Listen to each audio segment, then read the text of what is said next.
85-year-old Dan McQuarrie has a motto: if you need something, build it. If you can't build it, you don't need it.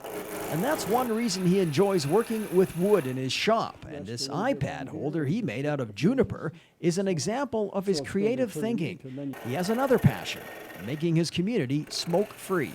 Well, in the oil field, if you didn't smoke, you weren't a man.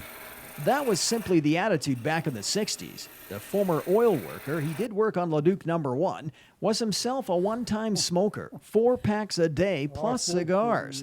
And then one day, in a cafe, he quit cold turkey. I lit a cigarette and took a puff and then started coughing and coughing and coughing. And I looked at that cigarette and I says, "Who's the boss here, you or the cigarette?" So I dubbed it out, took the new pack, the other pack, and fired them out of the window of the truck. And that was the end of that. Never smoked from that day to this. Following the oil fields, he went to the United Church of Canada ministry.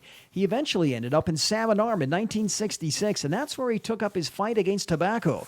On his first term on council, the chamber was in an old schoolhouse. The windows didn't open, and there's 5 or 6 of them that were smokers, and by 11 o'clock you were so full of smoke that you'd have to come home and hang your clothes out and have a shower, and even then, you could still smell it. It was in your system and all. Salmon Arm's first bylaw on smoking restrictions came in 1989, and McQuarrie was instrumental in forming the community's Coalition for Health to further reduce harm from secondhand smoke. Now, decades later, the former 3-term councillor has been recognized with a Smoke-Free Champion for Change Award from Interior Health. He really caught our eye because he was out here in the community. He has a lovely, rich past, being city councillor, and he's just been so involved that couldn't be a better person to recognize. We're not in for the awards, we're in it for, the children is what my focus was. That, well, I called it child abuse, and the people said, "That's not child abuse." Well, if you're taking a child's life away, if that isn't child abuse, I don't know what is.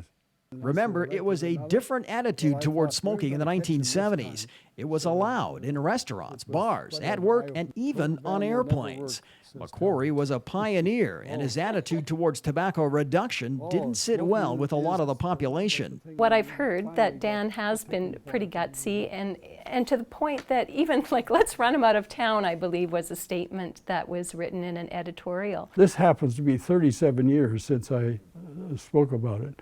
So it takes a long time. You've got to have a lot of tenacity and so on. If you know something's wrong in our society and you can do something about it, it doesn't happen overnight, but it's worth the effort. Smoking rates here in BC are the lowest in the country at 15.8%.